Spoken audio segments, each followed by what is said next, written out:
दोस्तों, हमारे चैनल का उद्देश्य दुनिया के महान दार्शनिकों की कोटेशंस को सिर्फ पढ़कर सुनाना ही नहीं, बल्कि भावपूर्ण और सुगम हिंदी में इस तरह प्रस्तुत करना है कि आप जीवन में इस ज्ञान से अधिक लाभान्वित हो सकें। मनोवैज्ञानिक कारणों से इस वीडियो में ऑडियो की गति धीमी रखी गई है ताकि विचारों को सुनने के पश्चात आप इन्हें अच्छी तरह समझ सकें।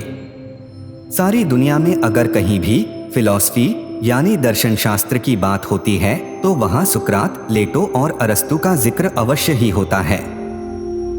ये तीनों महापुरुष दुनिया में दर्शन शास्त्र के पर्यायवाची माने जाते हैं। आज हम यहाँ बात कर रहे हैं सुकरात की।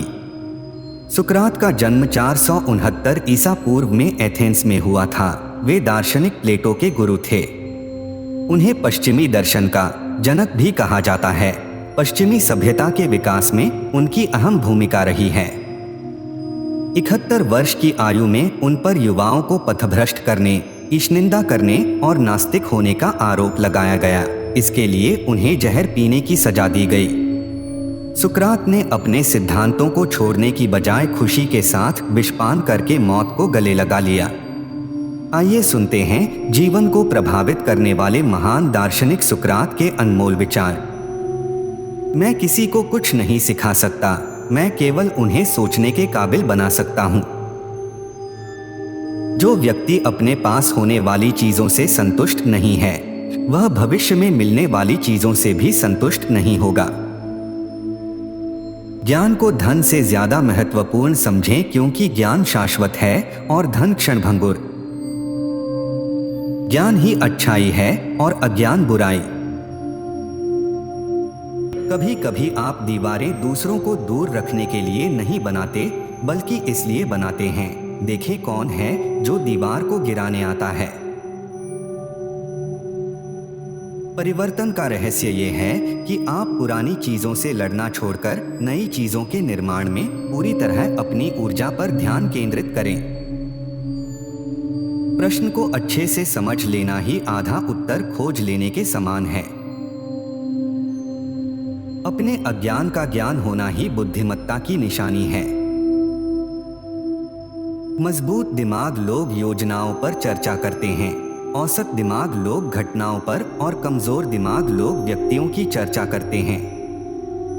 अब आप सोच लीजिए कि जब आप अपनी मित्र मंडली में बैठते हैं तो आपकी चर्चा का विषय क्या होता है? कोई व्यक्ति, कोई घटना या भविष्य की कोई योजना।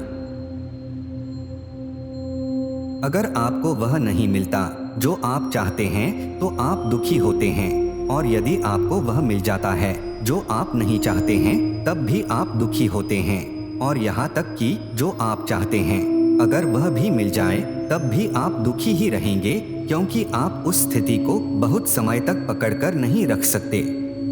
दरअसल आपका मन ही आपके दुखों का कारण है। वह परिवर्तन से, दर्द से, जन्म मरण के दायित्व से मुक्त होना चाहता है, लेकिन परिवर्तन ही नियम है और कोई भी दिखावा उस वास्तविकता को नहीं बदल सकता।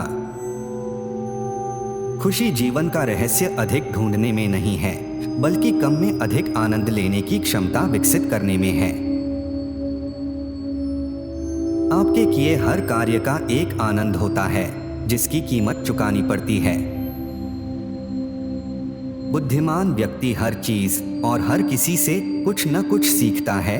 एक औसत व्यक्ति गलतियां करके अपने अनुभव से सीखता है, परंतु एक मूर्ख व्यक्ति को तो पहले ही सब कुछ पता होता है। अगर दुनिया की सारी तकलीफों को एक टेबल पर लाकर रखा जाए और कहा जाए कि सबको औसत के हिसाब से लेना है, तो सभी लोग अपने अपने कष्टों को ही लेकर वापस लौट जाएंगे। मुझे पता है कि मैं बुद्धिमान हूँ, क्योंकि मुझे पता है कि मैं कुछ नहीं जानता।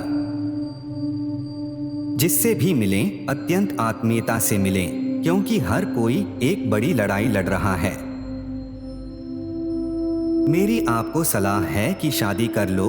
अगर अच्छी पत्नी मिल जाएगी तो आप खुश रहोगे, अन्यथा आप एक दार्शनिक बन जाओगे।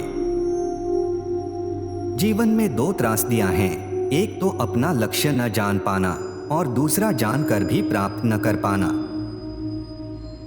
इस दुनिया में श्रेष्ठ बनना बहुत मुश्किल नहीं है, बस इतना करना होगा, आप जैसा खुद को दुनिया के सामने पेश करते हो वास्तव में ही वैसे बन जाइए। अक्सर लोगों की सबसे गहरी इच्छा ही सबसे घृणित होती है। बच्चों को अब विलासिता पसंद है, वे बुरे आचरण वाले हैं, आदेशों की अवमानना करते हैं, वे बड़ों का अनादर करते हैं और व्यायाम के स्थान पर निरर्थक बातें करना पसंद करते हैं। जब बुजुर्ग कमरे में प्रवेश करते हैं तो वे नहीं उठते। वे अपने माता पिता का खंडन करते हैं, मेज पर खाना खाते समय आवाज करते हैं, टांग पर टांग रख कर बैठते हैं और अपने शिक्षकों पर अत्याचार करते हैं। शारीरिक दक्षता के संबंध में किसी को भी ढिलाई बरतने का अधिकार नहीं है। किसी भी आदमी के लिए यह शर्म की बात है कि अपने शरीर की खूबसूरती और शक्ति देखे बिना ही वह बूढ़ा हो जाए। अपना समय अन्य पुरुषों के लेखन से खुद को बेहतर बनाने में लगाएं ताकि आप आसानी से उस काम को कर पाएं जिसके लिए दूसरों ने कड़ी मेहनत की है। दोस्तों, ज्ञान के समंदर में से चुनकर लाए गए ये मोती आपको कैसे लगे और किस कोटेशन ने आपको सबसे ज्यादा प्रभावित किया, हमें कमेंट करके अवश्य बताएं। लाइक, शेयर और चैनल को सब्सक्राइब करना न भूलें। धन्यवाद।